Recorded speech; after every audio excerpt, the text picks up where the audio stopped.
It's looking like the damage on Canada from Donald Trump's tariffs are about to be irreversible, as Canada is about to lose two major industries to the US, and that is at the same time we are seeing record numbers of Canadians fleeing down to the US, bringing all of their wealth with them. Maybe that's because there's a record number of criminals running around in Canada and nobody knows where they are. We have horrible decisions left over from Trudeau, which are hurting Canadians still to this day. But don't worry, Canada's #1 most disliked man was found on a date with one of the US's potentially most disliked women. And that's at the same time that Americans are coming to Canada absolutely flabbergasted at our level of censorship. But don't worry, Canada's #1 economic technique to take on the US is working. We have the results of that, potentially fatal. So let's get into it. All right, let's jump into this story, which is horrible for Canada and great for the US. So Canadian migration to the US hits a high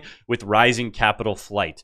Canadian interest in U.S. migration faded after the Great Recession, and that's reversing fast. In 2023, Canadians granted permanent residency hit a multi-year high according to the U.S. Department of Homeland Security's latest data. It's easy to dismiss the data as a lagging narrative of rising hostilities, but that's unwise. Canadians kicked off 2025 by permanently leaving in record volumes and sending record capital into U.S. stocks, indicating they see fewer opportunities in Canada. And we are going to get into that because the reason this is so beneficial to the US and so detrimental to Canada is because it's not boomers who are retired who are just moving down to the US. What's happening is younger Canadians who want more opportunity are watching that dry up fast as America continues to win on all of these trade deals are going, hey, we got to go where the puck's headed, and the puck's headed to the U.S. Canadian permanent migration to the U.S. hits a 7-year high, and the reason why I'm saying this is one of the irreversible things is when a Canadian chooses to leave their hometown,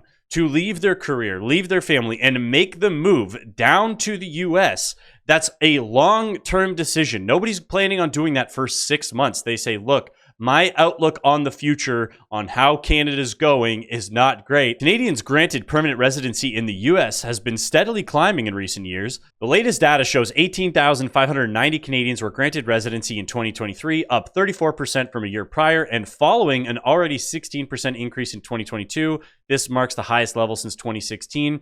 But it's actually continuing to grow. We're seeing these numbers are growing huge. The preliminary numbers for 2025. Canada and U.S. tensions rise, but Canadians still see opportunity elsewhere. Unfortunately, this data lags and we don't have any concrete insights into how this plays out. It's easy to conclude that the rising tensions between the two countries could reduce migration in 2025. No, what's happening is the boomers keep being more and more elbows up, and that's specific to the liberal boomers, and they're getting more and more anti-America, and young Canadians are more than ever accepting and willing to be part of the U.S., want to move to the U.S., 51st state territory, anything. Two major data points to consider are emigration and cross-border investment. Emigration, when Canadians permanently move to another country, is hitting record volumes. A staggering 27,100 Canadians left for a new country in Q1 2025, a record for any first quarter. There's no record data on where they migrated, but the US tends to be a big winner of high-skilled Canadians via permanent residency or temporary work permits like the H-1B skilled labor visa. I personally know multiple people who are either in the process of or already moved down to the US. And recent financial data shows Canadians are buying less domestic real estate and making record investments in American stocks. So people don't understand the residual damage that will continue to happen to Canada when young people leave, because all you do is bring in unskilled immigrants to Canada, keep wages low, and then we lose skilled Canadians down to the US, because if you are not a skilled Canadian, it's really hard to move to the US. They're not just taking anyone down there because they know what they have. Now that's just on the personal and immigration level, but what we are seeing from businesses is as the US raises anti-dumping duties on softwood lumber above 20%, granted, not technically a tariff part of the tariffs from Donald Trump, but what's happening is this is creating more incentive on top of the tariff. This is pretty much just going to be the nail in the coffin for the Canadian soft lumber industry, because for years now, as Canada's anti-competitive business model has been pushing businesses out of Canada, they've been moving down to the US, and this is how we end up with articles like this. Canada supplies about a quarter of US lumber, and over the past decade, several Canadian mills have moved down their operations to the US South, drawn by cheaper, abundant timber, and its availability on private lands as opposed to crown land, which employs stringent harvesting policies. Disparity in log cost and availability are major drivers here, but Canadian investment in the region has certainly been partially motivated to moving operations where they avoid the impact of these duties. So yes, the duties are part of it, but it's just as much legislation. Canfor, for instance, has been shuttering operations in British Columbia, citing challenges accessing economical fiber, losses, weak markets, and U.S. tariffs. So these were already companies incentivized to move to the U.S., and then when you got U.S. tariffs, they wanted to move down more and more. About 70% of Canfor's lumber business is now outside of Canada, while 80% of Pierre Weyerhaeuser's lumber manufacturer is now in the U.S. They said that their latest quarterly earnings call. So these are Canadian lumber companies, and 80% of their manufacturing is in the US. These are changes that will be irreversible, because why would you be incentivized to move back to Canada when you're in setting up full multi-million-dollar operations in the US? You're paying less taxes, less legislation, you have way more opportunity. And the funny thing, and the really funny thing is, Canfor and Weyerhaeuser and several Canadian companies declined to comment for this story. Yeah, especially right now, if you're a Canadian company that's caught moving your operations down to the US, I think the Canadians are probably going to freak out. But I do think there's bigger fish to fry for the Canadians to freak out about. Possibly the almost 600 foreign nationals with criminal records due to be deported are missing by the CBSA, and for the Americans, that's the Canadian Border Security Agency. Canadian border agents are trying to track down almost 600 foreigners with criminal records who are due to be deported but have gone missing, 431 of whom have been found guilty of serious crimes such as unfriendly touching, let's call it that. And one has to wonder, how did Canada lose track of so many of these foreign national criminals? Well, unfortunately for the Americans, a lot of them have snuck over the Canadian border into America, but also, why were they able to do that? Because the CBSA has been moving away from detaining high risk offenders in provincial prisons after objections from provinces and human rights and migrants advocates. Oh, okay. Government plans to detain them instead of in federal prisons were shelved after an outcry from human rights groups, so the CBSA runs a number of immigration holding centers, including in Laval, Toronto, and Surrey. But do you know where majority of these criminals end up? They end up being allowed to hang out at home. If you are a foreign criminal who is a high-risk criminal for being deported, do you think while you're sitting at home, you're probably incentivized to commit more crime? Yes, they are. And that's why there's so many repeat offenders, because they know, look, I'm getting kicked out of here anyways. I may as well rob, steal, do everything I can on my way out. It's all because of the destructive empathy of the liberal boomers and the human rights activists who say we can't put criminals in jail. So instead, America gets to take some. The Canadians have to deal with criminals being let loose on the streets. And remember, these are foreigners, so it's a good thing that we're keeping them on our streets. And this is why Canadians are so distracted on top of issues like this. Have you liked the video yet? We're trying to get these videos out in front of more people. We're trying to grow the channel, get the message out there. If you like what we talk about here, feel free to subscribe. Love to have you on board. Let's get back to it. Household debt as a share of GDP. Canada is at 103%. And I've seen people saying like, oh, well, the US is number 3. It's not that much better. It's 30% better. The US is 30% better than Canada. So yeah, I would say that they are doing better, especially because industry continues to move down to the US, which means that's only going to get better, even though the US government spends an insane amount of money. I'm not going to go around saying that the US government is financially responsible. They're not. They just produce so much more than us.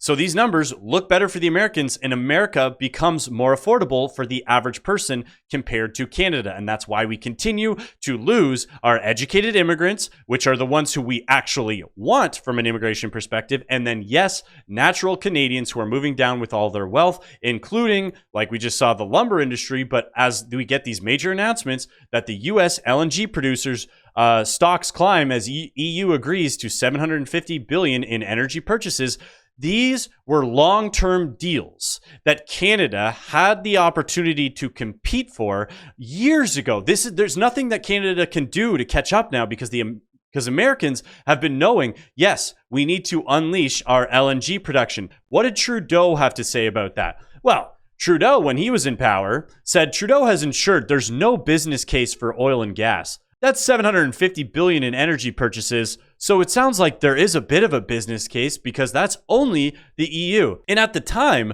where was the EU getting their LNG from that Trudeau thought there was no benefit to replacing? It's almost exactly a month ago that Germany made a 15-year deal for the supply of natural gas with the Kingdom of Qatar. Okay.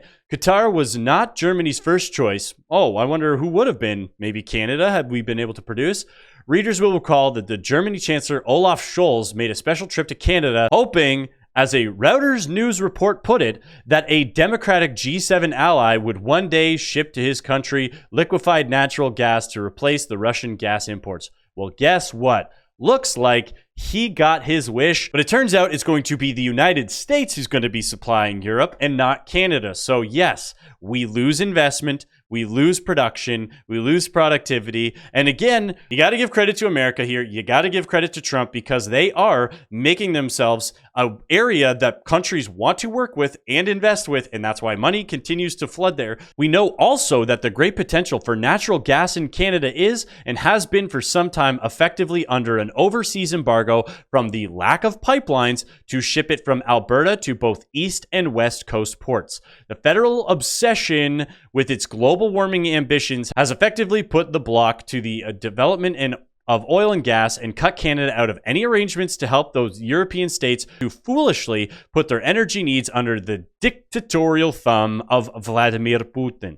So, as I've said in so many other videos, Canada has the ethical duty to produce these natural resources. Justin Trudeau was a climate zealot. We now have Mark Carney, who is a climate zealot, and Donald Trump is going to win huge. Although it's looking like Trudeau might be winning out on the end. It's crazy that this psychopath who spent 10 years destroying Canada literally said that he wants to make Canada a post-national state where it has no identity, gets to run off into the sunset and be on dates with Katy Perry, you know, like I said, possibly one of the US's most disliked women, but still, you know, we have them here in a restaurant going out and, you know, he's single now. He's trying to get in the music industry because his son's out there like rapping or something. I don't know what his son's doing. But the fact that he gets off scot-free after spending a decade destroying Canada intentionally, it was his goal to make Canada a post-national state. He was a big censorship guy. He absolutely ran Canada into the ground. And that's why when Americans come up to Canada and they get interviewed on the street, they have answers like this and they're so blown away. As a visitor here in Canada, I go on my Facebook page and guess what I see in my scroll? Content not allowed in Canada. Blocked. Content not allowed in Canada. Blocked. Over and over and over again. What is happening to the freedom here in Canada? What is going on? Why are the people putting up with this? Well, we're really nice and polite in Canada. I see a lot of conservatives who don't want to speak up. Like, we're so afraid now because it's happened for so long that we're afraid that we'll be discriminated against, we'll lose our jobs, and a lot of people actually have because they've spoken up against this. There's so many people that have had to move to the States because they spoke up against this. So it might sound like she's being hyperbolic, especially for any of the Americans watching, but for the Canadians too, we've got a perfect example in this exact video that I'm going to show why it's worth speaking out when it comes to the freedoms, the issues that we're dealing with in Canada. You know, as a conservative, as somebody who's, if you're right wing, whatever you want to identify as, the fact is, you need to be able to stand up and you need to be able to speak your truth. You need to be able to acknowledge realities that these real problems exist. And I've said it in other videos, I want to continue to say it. If you've noticed something with your eyes, you're existing in reality and you are telling the truth, you are not in the wrong. If they tell you that the truth is bad, they are in the wrong. They are the crazy one. You have to be able to exist in reality and in truth, because if we don't, we're going to continue to end up with horror stories like this. My beautiful friend Anthony unalived himself after his boss replaced him with an international student working full-time.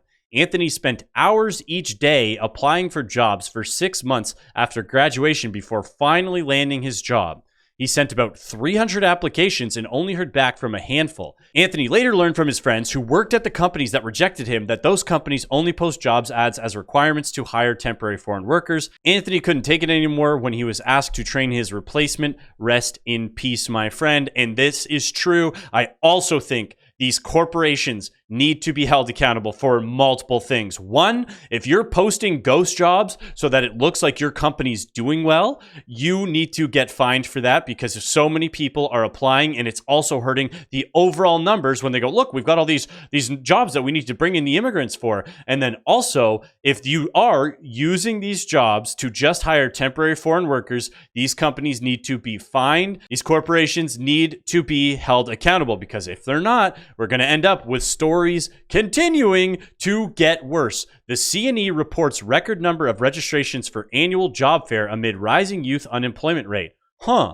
As youth unemployment across Canada continues to rise, and one of the country's largest festivals is recording a record number of signups for its annual hiring fair.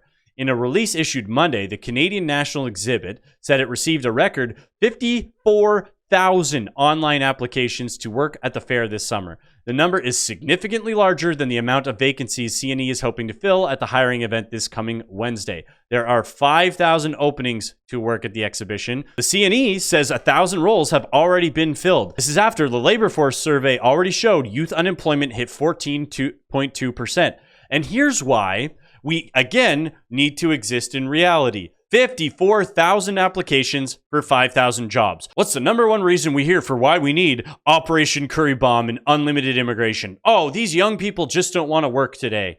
Well, we got 54,000 applications for 5,000 jobs. So either young people do want to work, or those are all immigrants who are applying for the 5,000 jobs, in which case we have way too many. So in either scenario, there's a clear underlying employment problem that needs to be addressed right away. And circling back to what I was saying, why we need to speak out, why we need to hold these politicians accountable, is because Doug, the liberal slug who stinks like a pug, had the amazing idea to unleash 100,000 asylum seekers who are almost exclusively fake claims, who are here as economic migrants, into the workforce. On top of the unemployment problems we're already seeing, he's officially walked that back because he now realizes, oh, maybe I'm an idiot because everybody's been freaking out since I said that. Ford had a different message today about his government's involvement in issuing work permits for refugee claimants. What I'm saying, we aren't taking it over. But just last week, during meetings with all the premiers, he said he would be doing that. I'll speak for Ontario. We will be issuing our own work permits. We aren't going to sit around and wait for the federal government. He said premiers are frustrated with delays, even naming a section of the Constitution they'd use to take more control, Section 95. But today, I don't want to take the responsibility off the federal government, but in saying that, if you have a pulse and you're healthy, you need to be working.